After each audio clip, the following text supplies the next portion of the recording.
सोने का शेर का बच्चा। दोस्तों, यह कहानी शुरू होता है चंदनपुर नाम के गांव से। उस गांव में एक मनीष नाम का आदमी रहता था। उसी गांव के पास एक बहुत ही घना जंगल था और उस जंगल में बहुत सारे तरह तरह के जानवर रहा करते थे। वह कभी भी इंसानों पे हमला नहीं किया करते थे। उस जंगल में एक दिन कहीं से एक जादुई सोने का पेड़ आता है।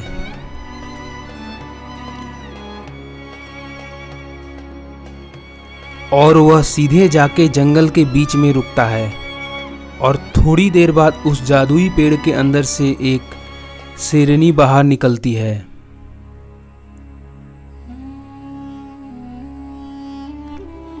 वह शेरनी इधर उधर देखने लगती है और थोड़ी देर बाद वह जादुई पेड़ वहां से वापस उड़कर चला जाता है। वह शेरनी कई दिनों तक उस जंगल में घूमती है और एक दिन उसको वहां पर एक शेर मिलता है। वह दोनों बहुत ही अच्छे दोस्त बन जाते हैं।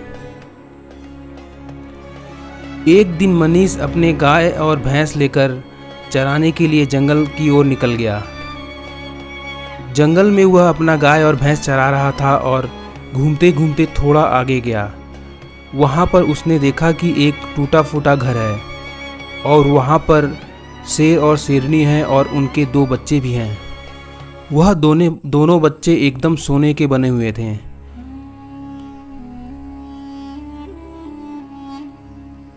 यह सब देखकर मनीष सोचा, अरे ये तो सोने के बच्चे हैं। इनको किसी ने देख लिया तो इनको तो मार डालेंगे और बेच देंगे। मुझको कुछ करना चाहिए और गांव वालों को बताना चाहिए। उसी दिन शाम को सभी गांव वाले आपस में बात कर रहे थे।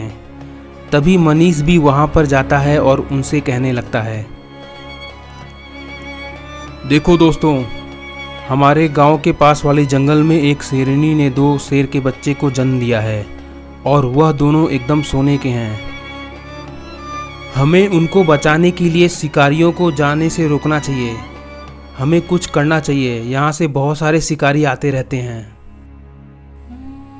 एक दिन कहीं से दो शिकारी गाड़ी लेकर और उस पे पिंजरा रख के उस जंगल की ओर जा रहे थे। तभी गांव वाले हाथ दिखाकर उन शिकारियों को रोक लेते हैं और मनीष कहता है, देखो तुम लोग यहाँ से चले जाओ, नहीं तो मैं पुलिस को बुला लूँगा और तुम लोग जेल जाओगे। जल्दी निकलो तुम लोग यहाँ से।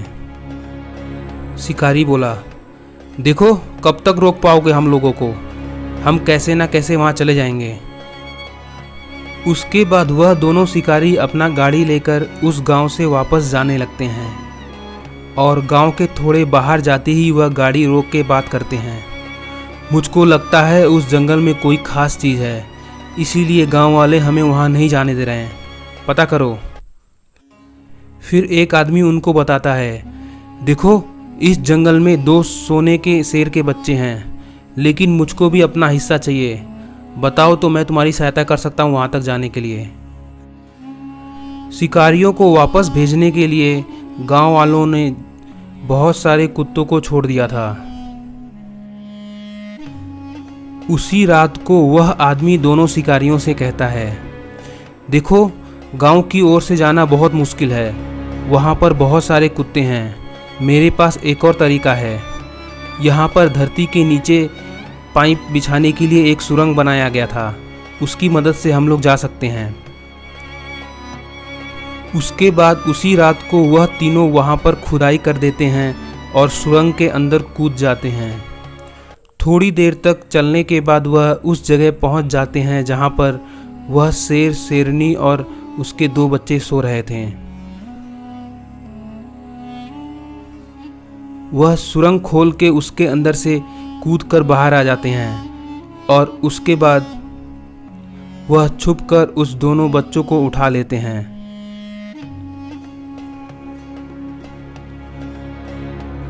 और एक डंडा लेके उस सुरंग के अंदर उन दोनों बच्चों को दौड़ाने लगते हैं। थोड़ी देर बाद वह शेर और शेरनी दोनों उठ जाते हैं और चारों ओर देखते हैं, लेकिन उनके बच्चे कहीं नहीं दिखते। उसके बाद वह शेरनी कूद के उस सुरंग के अंदर चली जाती है और शेर भी दौड़ते हुए ऊपर ही जंगल में अपने बच्चों को खोजने लगता है।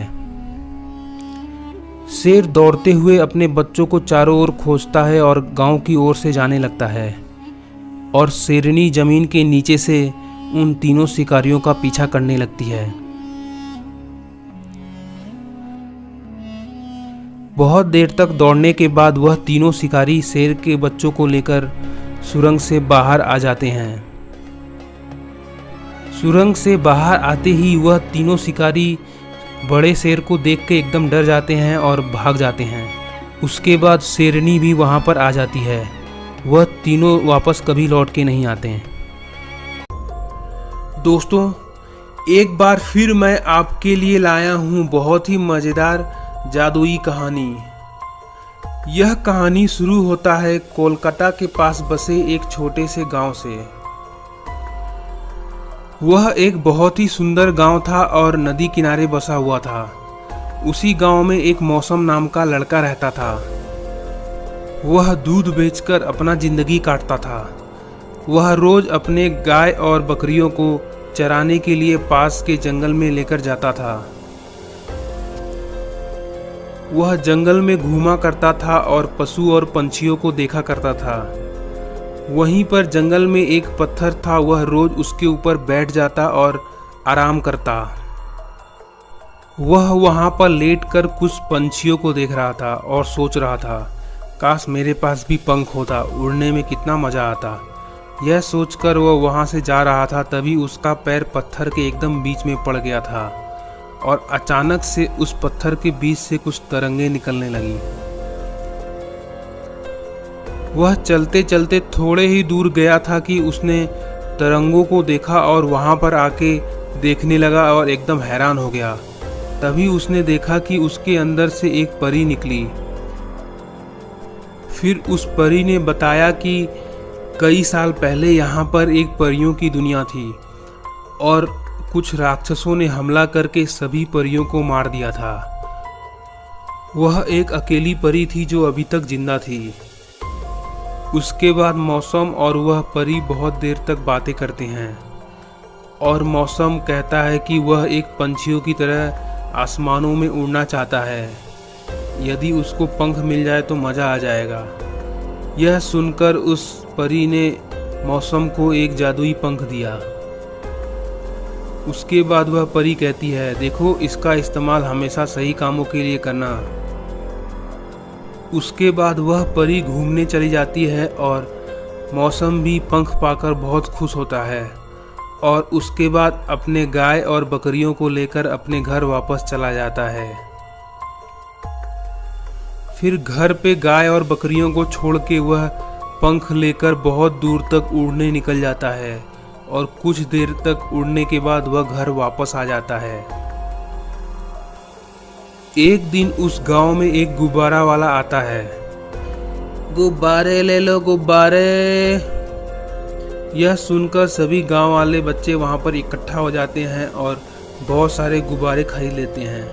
तभी वह गुब्बारा वाला पैसे लेने के लिए थोड़ी देर के लिए एक बच्चे को पूरा गुब्बारा पकड़ा देता है, लेकिन थोड़ी सी हवा चलने की वजह से वह बच्चा ऊपर उड़ने लगता है। थोड़ी देर तक उस बच्चे को उड़ते हुए मज़ा आता है, फिर वह डरने लगता है और उस गुब्बारे को छोड़ता ही नहीं है। बाकी बच्चे उसको बचाने के लिए उसका पैर पकड़ लेते हैं और उसको कहते हैं गुब्बारे को छोड़ने के लिए, लेकिन वह छोड़ता ही नहीं है डर के मारे और सीधे उड़ते हुए नदी के ऊपर चला जाता है। तभी उसको मौसम देखता है और उड़ते हुए वहां पर जाता है और उस बच्चे की जान बचा लेता है। एक दिन उस गांव में एक बूढ़े अंकल स्कूटर चलाते हुए अपने घर वापस जा रहे थे और उसी दिन मौसम भी कुछ सब्जियां खरीदने रेलवे पटरी के पास वाले दुकान के पास जा रहा था। वह बूढ़े अंकल जैसे ही रेलवे क्रॉस कर रहे थे वैसे ही उनका एक्सीडेंट हो जाता है और उसी समय दोनों तरफ से रेलवे का फाटक भी बंद हो जाता है। तभी मौसम जल्दी से अपने जेब से वह जादुई पंख निकालता है और उन अंकल की जान बचा लेता है। इस तरह उनका एक्सीडेंट होते होते बच जाता है। उसी गांव में एक रंगा नाम का आदमी रहता था और वह बहुत ही बदमाश था। उसको भी इस पंख के बारे में पता चला और वह सीधे मौसम के पास आया और पंख के बारे में उसको पूछने लगा। यह जादुई पंख तुमको कहाँ से मिला? उसके बाद मौसम ने सारी कहानी रंगा को भी सुनाया। फिर रंगा को लालच आया और वह सीधे दूसरों की गाय और बकरी चोरी करके चराने निकल गया और झूठ झूठ बोल के उस परी से अपने लिए एक पंख मांग लिया। उसको भी परी ने एक पंख दिया। उसके बाद वह खुशी खुशी उड़ते हुए उस पंख से चोरियां करना शुरू कर दिया। पहले तो उसने एक जीप चोरी किया, उसके बाद उसने छुपकर एक पूरे एटीएम को ही उठाकर जंगल में ले गया और पूरे पैसे निकालकर वापस उस एटीएम को लाकर उसी जगह पर रख दिया। वह एक कंस्ट्रक्शन का काम करता था और वह घर बनाने का ठेका लेता था। देखो तुम चिंता मत करो, सारा घर कुछ ही महीनों में बन के तैयार हो जाएगा। उसके बाद वह छुप कर देखता, जो भी आदमी अपने घर से कुछ दिनों के लिए बाहर चला जाता वह रात में उनका घर जादुई पंख की मदद से चोरी कर लेता। इस तरह उसने धीरे धीरे बहुत सारे घरों की चोरी की। रात को छुपकर वह बहुत सारे घरों की चोरी कर लिया करता था। इस तरह कुछ दिन बाद उसने बहुत सारे घरों को वहां पर लाके रख दिया। इस तरह उसको घरों का बनाने का खर्चा नहीं लगा।